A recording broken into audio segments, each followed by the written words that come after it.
Welcome to another edition of Grace Under Pressure, where my guest is me. I have a brand new book coming out called Golf Lessons. I'm going to tell you all about it. And my friend, dear friend, Eddie Turner is going to be our guest host. And we're doing the switcheroo. Eddie, take it away. Well, John, thank you so much for having me. Hello, everyone. I'm Eddie Turner, the Leadership Accelerator. I am an executive coach, facilitator, and speaker. And today, the guest host of Grace Under Pressure. It's an honor to be here with my dear friend, John Baldoni. Let me tell you, if you don't happen to know already about my friend John, for those of you who might be tuning in for the first time, John Baldoni is the author of 15 books and 3 collections of poetry: The Leader's Path, Grace Notes, and Golf Lessons, which we're going to talk about today. All 3 of them are displayed right behind me. His writing explores the human condition in ways that illuminate, educate, and entertain. His keynote speeches combine insights with story and humor to make his lessons accessible and actionable. Now, John describes himself as the world's worst golfer based on how often he plays. Despite his lack of talent for the game, his passion for it, and the friendships he's built along the way remain strong. His new book, Golf Lessons, Chips, Chunks, and Cheers, which, by the way, is the #1 ranked new release on Kindle for its category. This book is a love letter to the sport. It's a collection of poems that celebrate the experience of playing and the camaraderie it fosters. Baldoni offers wisdom and wry insight and joy. He actually took his own photos. Something else I didn't know about him, that he's a photographer. Those photos are used throughout the book and add to the appeal of this Golf Lessons publication, making it worthwhile reading and rereading, whether through one poem or through several at a time. John, tell our audience if I missed anything about you. No, welcome. What an intro, Eddie. I need the check will be in the mail, so thank you. Well, this is just simply fascinating, John, and I want to know. Start off by asking you to prepare for this interview. I Googled you, and if anybody Googles you, they will just be barraged by numerous articles on leadership that you have published in many prestigious journals: Harvard Business Review, Forbes, Smart Brief, and many others. So when I just saw the avalanche of articles, it made me think, everything's been on leadership. What sparked this transition to poetry? Good question. I've published a lot, and I will continue to write articles and prose. Poetry is new to me. And as an English major, I'll be very honest with you, Eddie, if you promise you won't tell anybody, but I probably hated poetry in college. That's because we only read the old masters, I will say. Shakespeare, yes, of course. I'm not diminishing it, but Milton, Tennyson, things like that. People that when I was 19 or 20 didn't really speak to me, or I wasn't taught well, but I'll blame myself. I'm not going to blame the teachers.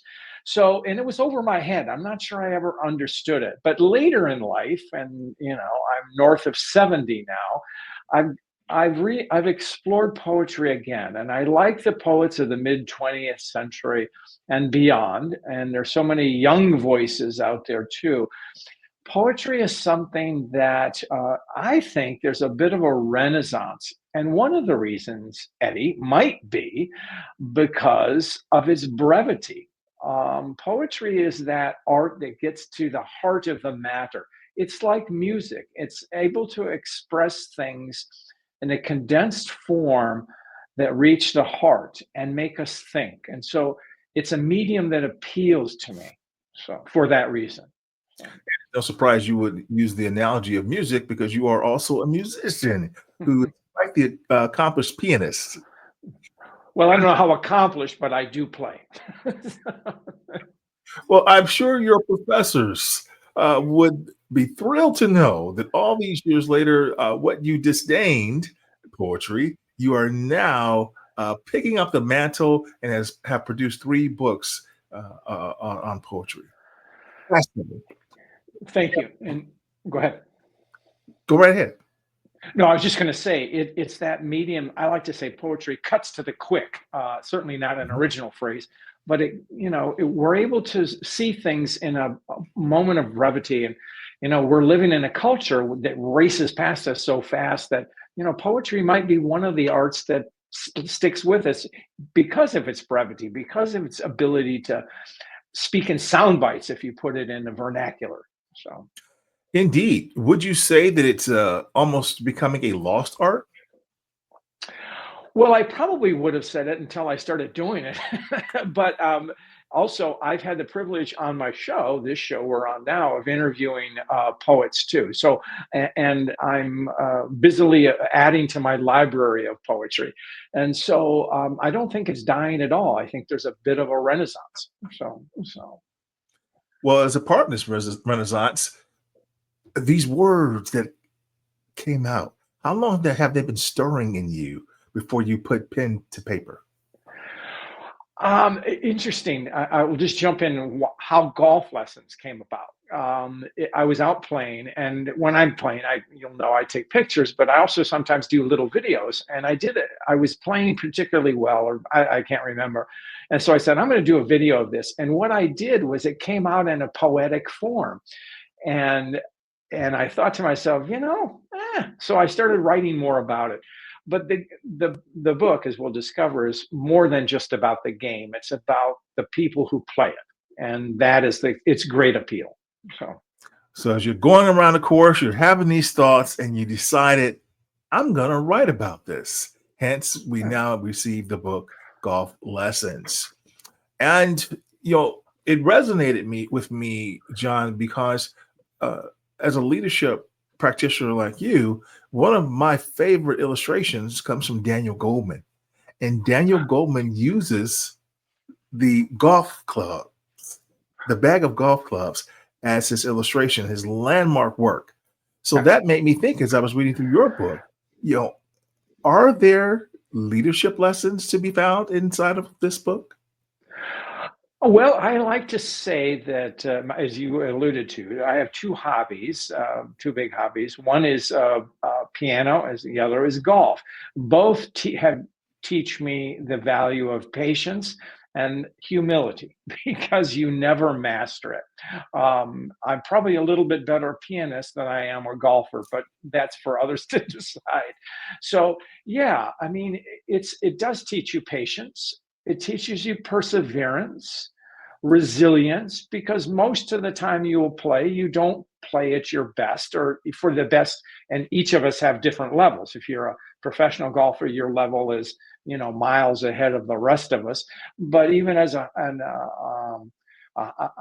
rank amateur like me, will have good days, but we probably have more bad days. And by saying bad days, there's always that caveat. Any bad day on the course is better than a good day at work. Whether it's true, I wouldn't say it's true, but there are levels. And so, so resilience and things like that, and also perseverance. And that's the thing, determination, willingness to learn, take lessons, observe, ask questions, and just keep at it. So I hadn't really dissected it as leadership lessons, but you're right. It's there. Yeah.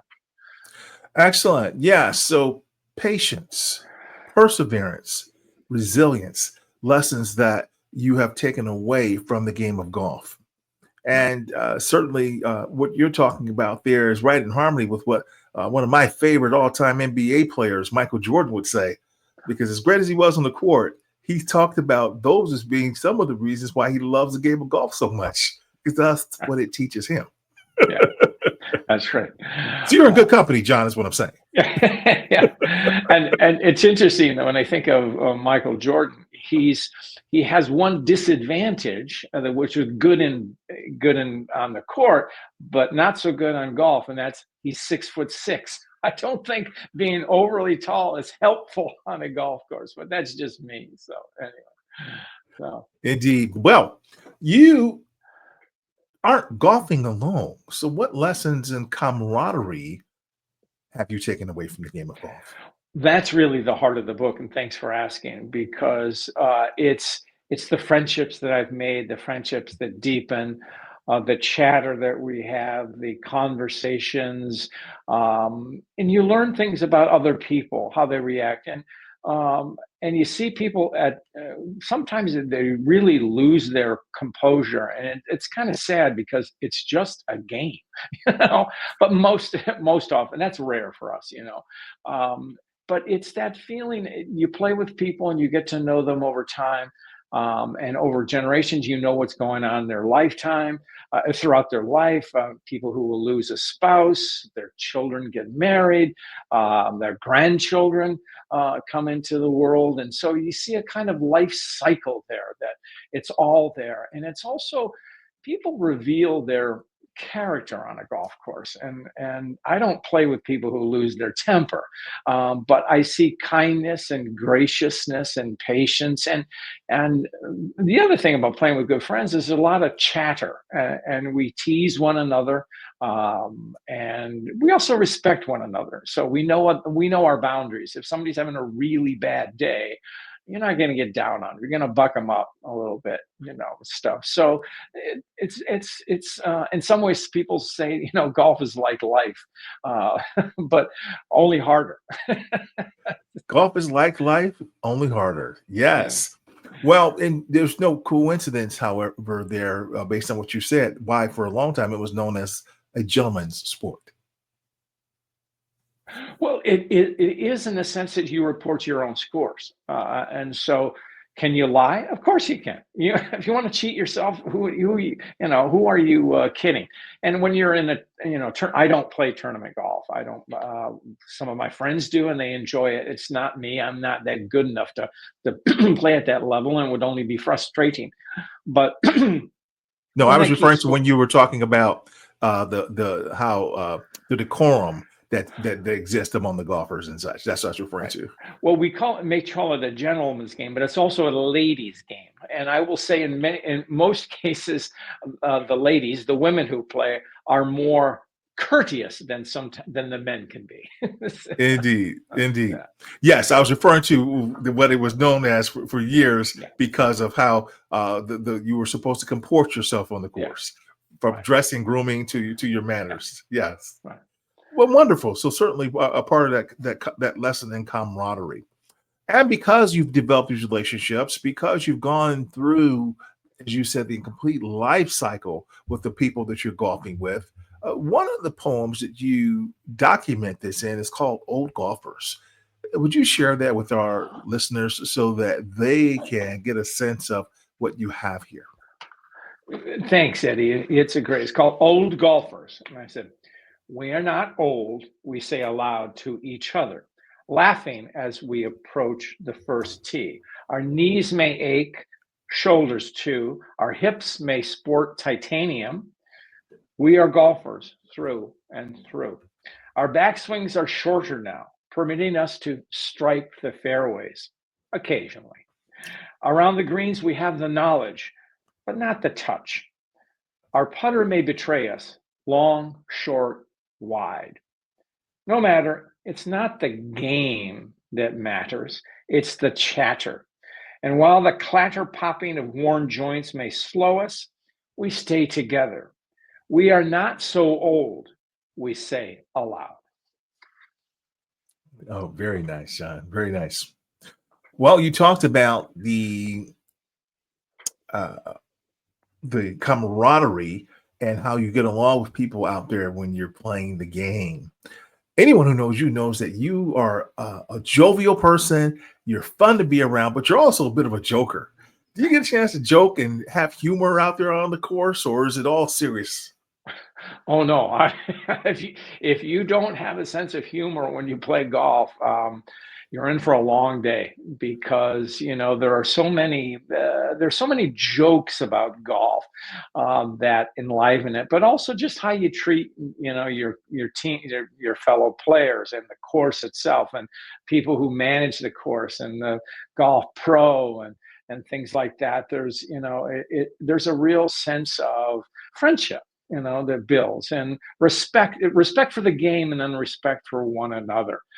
And it's so often we tell each other the classic golf jokes that we've said 100 times, but we still like saying them. And so we have a lot of fun that way. But humor is essential. Humor is essential to life, I think, because it's a leavening, it's a lightening of the burden.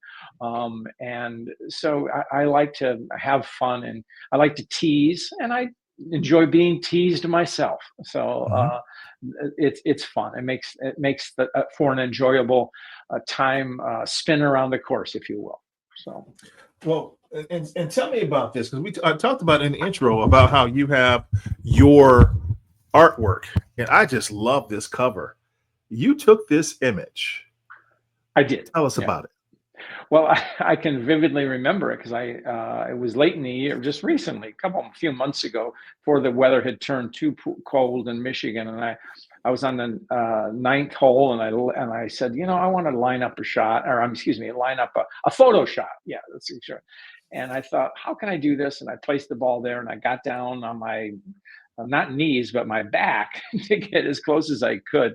And what it is the classic shot of a ball approaching the hole with the pin in it. So anyway, so that's where we end ourselves. That's the goal. Put the ball in the hole, in the cup, as we say. Yes. Well, I think that this is a phenomenal photo that illustrates the game very well. And so I thought about also, as you had some of these other images throughout the book, just the practical images that you took. These aren't just randomly taken. So tell us about this one.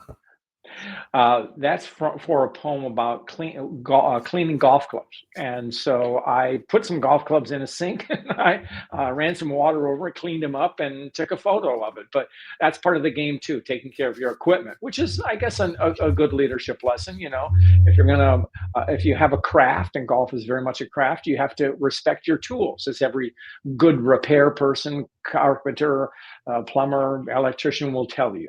So. Absolutely. And then, of course, knowing when to use the tool at the appropriate time, right?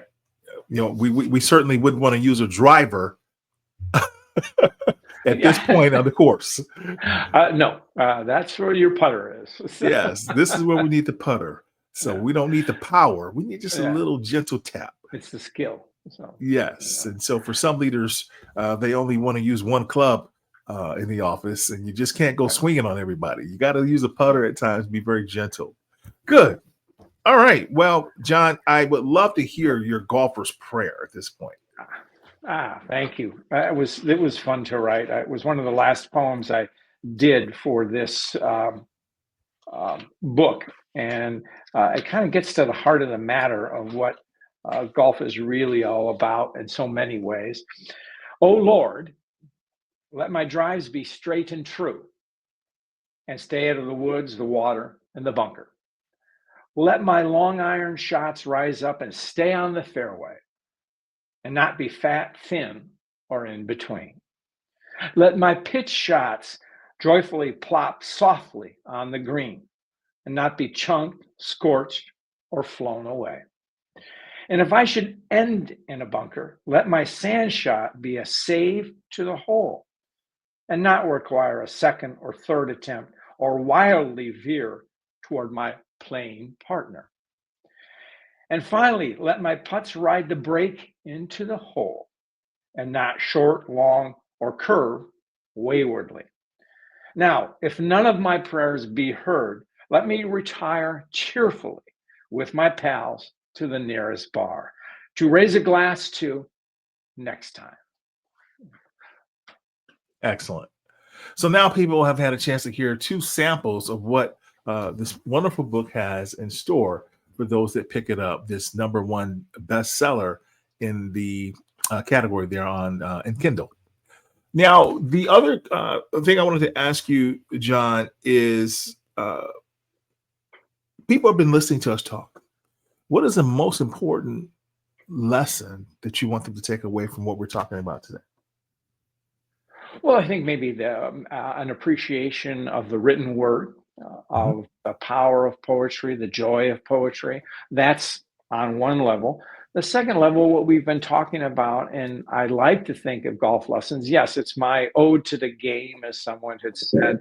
But more than that, it's really about the small things in life that are really the big things, the friendships we have, as well as inside and outside. In other words, practicing the value of that, of course, but it's the connection we have to um, those who mean the most to us.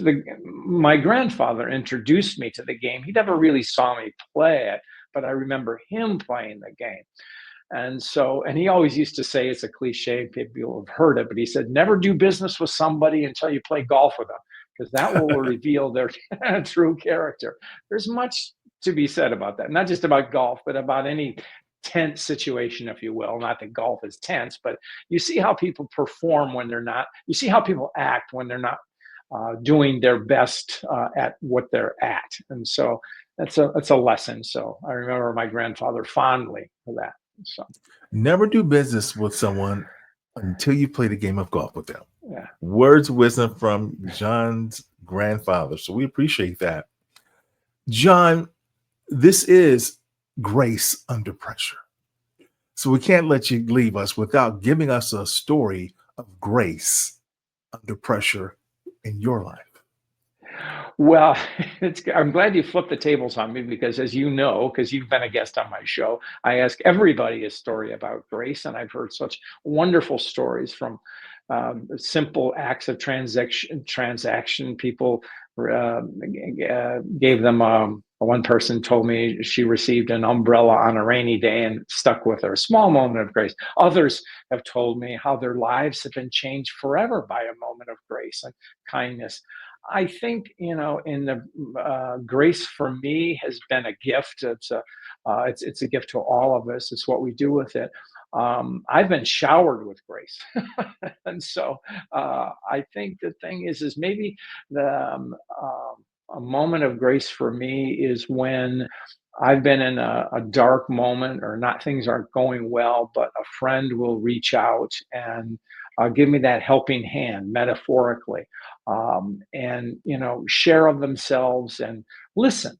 I think Mhm. that people giving me space to be me, that's an act of grace, and that's a good question. Thank you.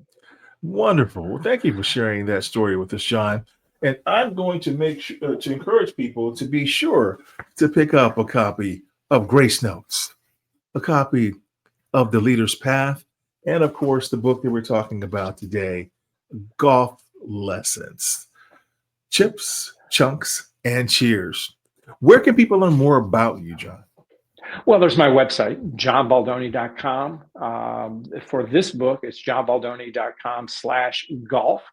The book is available, of course, on Amazon, and in both Kindle, electronic version, as well as paperback. And if you want to appreciate the photographs, the paperback version is the better of the two. So that's where they can find me.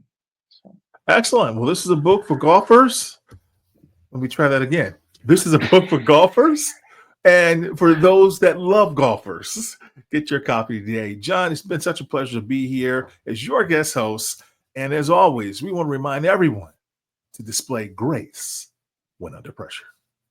Eddie, you've been a wonderful pal to me for years now. And I was reflecting that I was on your show 5 years ago. And so I learned a lot of the trade of what I do from you, my friend, because you are a terrific interviewer, as well as a heck of a coach and a magnetic speaker. So it has been my honor to Thank be you, the John. guest on my show with you as guest host. And with that, we'll close out.